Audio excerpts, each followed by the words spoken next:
Assalamualaikum warahmatullahi wabarakatuh. Nah, teman-teman, kali ini channel peternak hewan akan membahas terkait virus sapi ya, teman-teman. Nah, virus sapi yang lagi viral yaitu virus PMK atau dikenal dengan Food and Mouth Disease atau FMD. Nah, apa itu PMK? PMK adalah penyakit hewan menular bersifat akut yang disebabkan oleh virus ya, teman-teman. Nah, mengapa kita harus waspada terhadap penyakit PMK? Yang pertama, penyakit ini dapat menyebar dengan sangat cepat mengikuti arus transportasi daging dan ternak terinfeksi.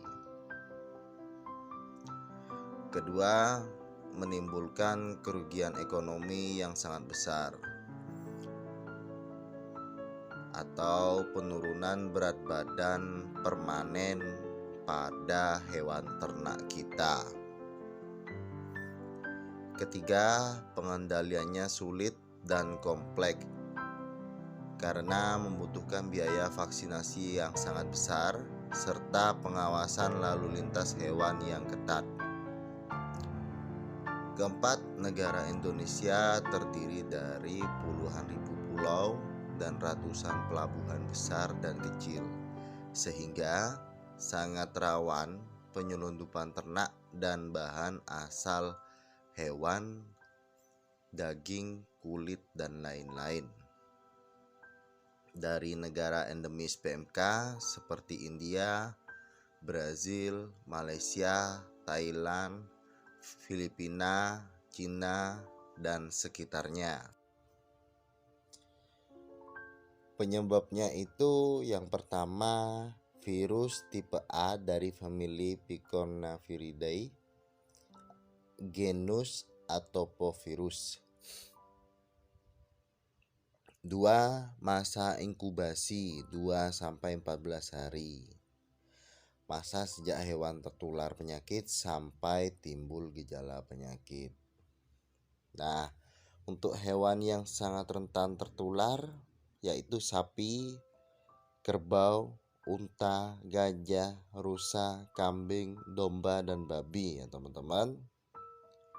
Nah, bagaimana cara penularannya? Nah, cara penularannya itu yang pertama, kontak langsung maupun tidak langsung dengan hewan penderita yang mengalami droplet, leleran hidung, atau serpihan kulit. Yang kedua, vektor hidup. Nah, vektor hidup ini yang dimaksud vektor hidup ini terbawa manusia dan lain-lain. Yang ketiga, bukan vektor hidup. Nah, terbawa mobil angkutan, peralatan, alas kandang, dan lain-lain. Keempat, tersebar melalui angin. Daerah beriklim khusus yang mencapai 60 km di darat dan 300 km di laut. Nah, teman-teman, untuk gejalanya biasanya jika terjadi pada sapi. Nah, yang pertama itu sapi mengalami demam mencapai 41 derajat Celcius, tidak nafsu makan, menggigil, penurunan produksi susu yang drastis pada sapi perah untuk 2-3 hari kemudian. Kedua, proses penyembuhan terjadi antara 8-15 hari. Jadi cukup lama ya, teman-teman. Dan yang ketiga, komplikasi erosi di lidah, superinfeksi dari lesi, mastitis, dan penurunan produksi susu permanen, dan kematian pada hewan muda, kehilangan berat badan permanen, hingga kehilangan kontrol panas. Nah, untuk metode pencegahan itu ada 2. Pencegahan dengan cara biosecurity.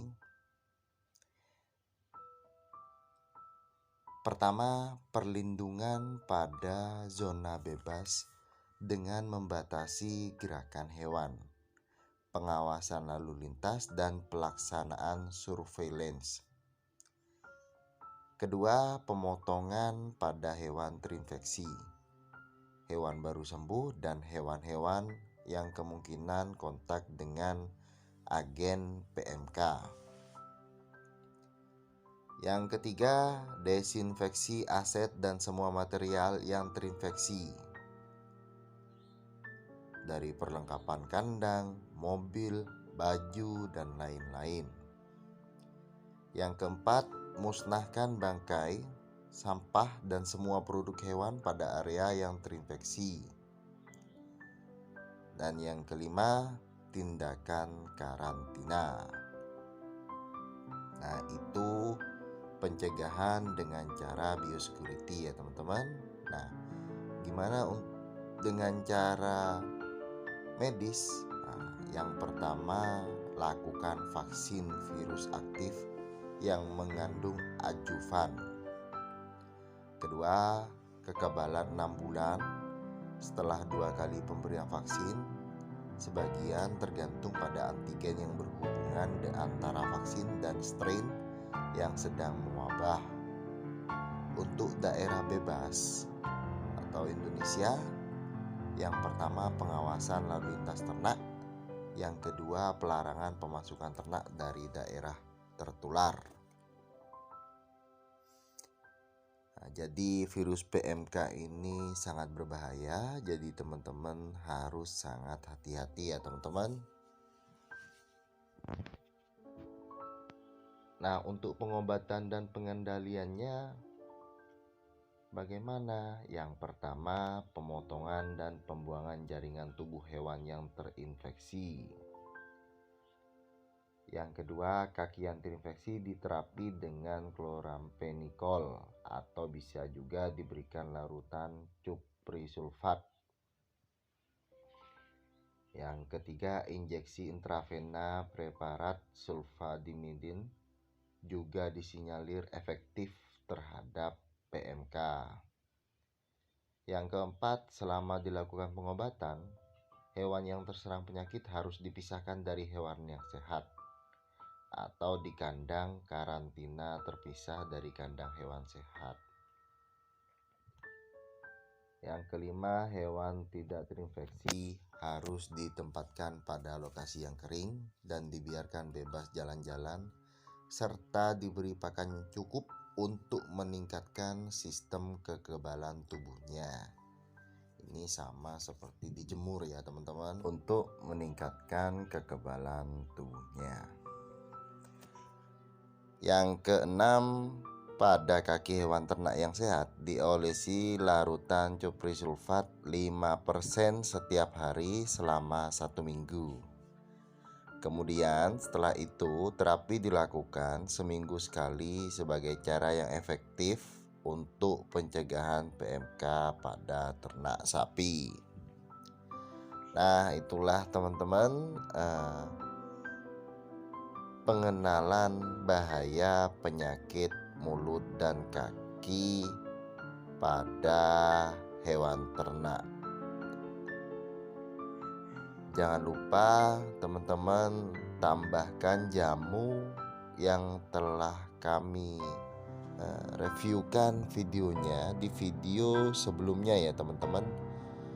Jadi itu sudah terbukti meningkatkan kekebalan tubuh pada hewan ternak kita.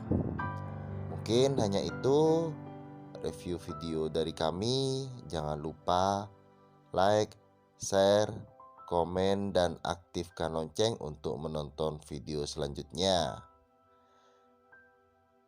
Cukup sekian, terima kasih. Assalamualaikum warahmatullahi wabarakatuh. Salam peternak.